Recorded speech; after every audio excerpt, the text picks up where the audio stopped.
గత పొంగల్కి విడుదలైన తన సినిమా డిసప్పాయింట్ చేయడంతో ఈసారి ఇలా కాదంటూ ఆడియన్స్ కి ఫుల్ మీల్స్ ఇవ్వడానికి సిద్ధమయ్యాడట ఈ టాలీవుడ్ సూపర్ స్టార్. ఇక ఇప్పటికీ ఒక్క సినిమాకి ముహూర్తం పెట్టేసిన ఈ టాలీవుడ్ అందగాడు రాబోయే రోజుల్లో మరిన్ని క్రేజీ ప్రాజెక్ట్స్ ని లైనప్ లో పెట్టాడన్న వార్తలు ఫిల్మ్ సర్కిల్స్ లో గట్టిగానే చక్కర్లు కొడుతున్నాయి. గుంటూరు కారం ఘాటు గట్టిగానే తగిలిన మన గట్టమనేని చిన్నోడు ఇక లాభం లేదంటూ వరుస సినిమాలని లైన్లో పెడుతున్నట్టే కనిపిస్తోంది. ఇప్పటికే మహేష్ హీరోగా SSMB 29 కి పాన్ వరల్డ్ రేంజ్ లో జక్కన్న ముహూర్తాన్ని పెట్టేయగా ఈ సినిమా ఇండియన్ సినిమా ఇండస్ట్రీలోనే అత్యధిక బడ్జెట్ తో తెరకెక్కబోతోందని తెలుస్తోంది.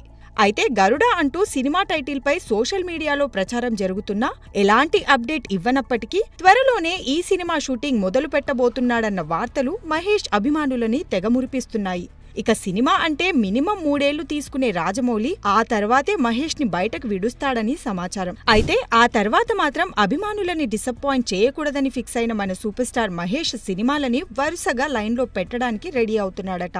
ఇక super star Mahesh Babu next lineup లో పెట్టిన ముగ్గురు స్టార్ దర్శకులని ఒకసారి చూస్తే, జక్కన్న మూవీ కంప్లీట్ అయ్యేలోపు సందీప్ రెడ్డి వంగ దర్శకత్వంలో SSMB 30 సినిమాని అనౌన్స్ చేసే ఛాన్స్ ఉండొచ్చనే మాట వినిపిస్తోంది. అంటే స్పిరిట్ పూర్తి చేసుకుని ఇటు వస్తాడనమాట. ఇక టీ సిరీస్ ఈ చిత్రాన్ని నిర్మించే అవకాశం ఉందని సమాచారం. ఆ తర్వాత హారిక అండ్ హాసిని క్రియేషన్స్ లో త్రివిక్రమ్ శ్రీనివాస్ దర్శకత్వంలో SSMB 31 సినిమా ఉండొచ్చని అంటున్నారు. అయితే గుంటూరు కారంతో మహేష్ బాబుకి సక్సెస్ ఇవ్వలేకపోయాడు ఈ టాలీవుడ్ గురూజీ. ఈ నేపథ్యంలో త్రివిక్రమ్ తో Mahesh Babu next cinema Bunny success పై ఆధారపడి ఉంటుందని సినీ విశ్లేషకులు తేల్చేస్తున్నారు. ఇక మహేష్ బాబుకి శ్రీమంతుడు, భరత్ అనే నేను 2 బ్లాక్ బస్టర్స్ హిట్స్ ఇచ్చిన కొరటాల శివతో SSMB 32 మూవీ చేయడానికి ఆసక్తిగానే ఉన్నాడన్న వార్తలు షికారు చేస్తున్నాయి. అయితే దేవరా సక్సెస్ తో జోష్ లో ఉన్న కొరటాల దేవరా 2ని పూర్తి చేసి మహేష్ వైపు టర్న్ అవుతాడా ఏంటి అన్నది కొద్ది రోజులు ఆగితే కానీ క్లారిటీ వచ్చేలా లేదు. ఒకవేళ వీరిద్దరి కాంబినేషన్ ప్రాజెక్ట్స్ కన్ఫర్మ్ అయితే గీతా ఆర్ట్స్ లో అల్లు అరవింద్ ఈ చిత్రాన్ని నిర్మించే అవకాశం ఉందని ఫిల్మ్ సర్కిల్స్ లో వార్తలు చక్కర్లు కొడుతున్నాయి.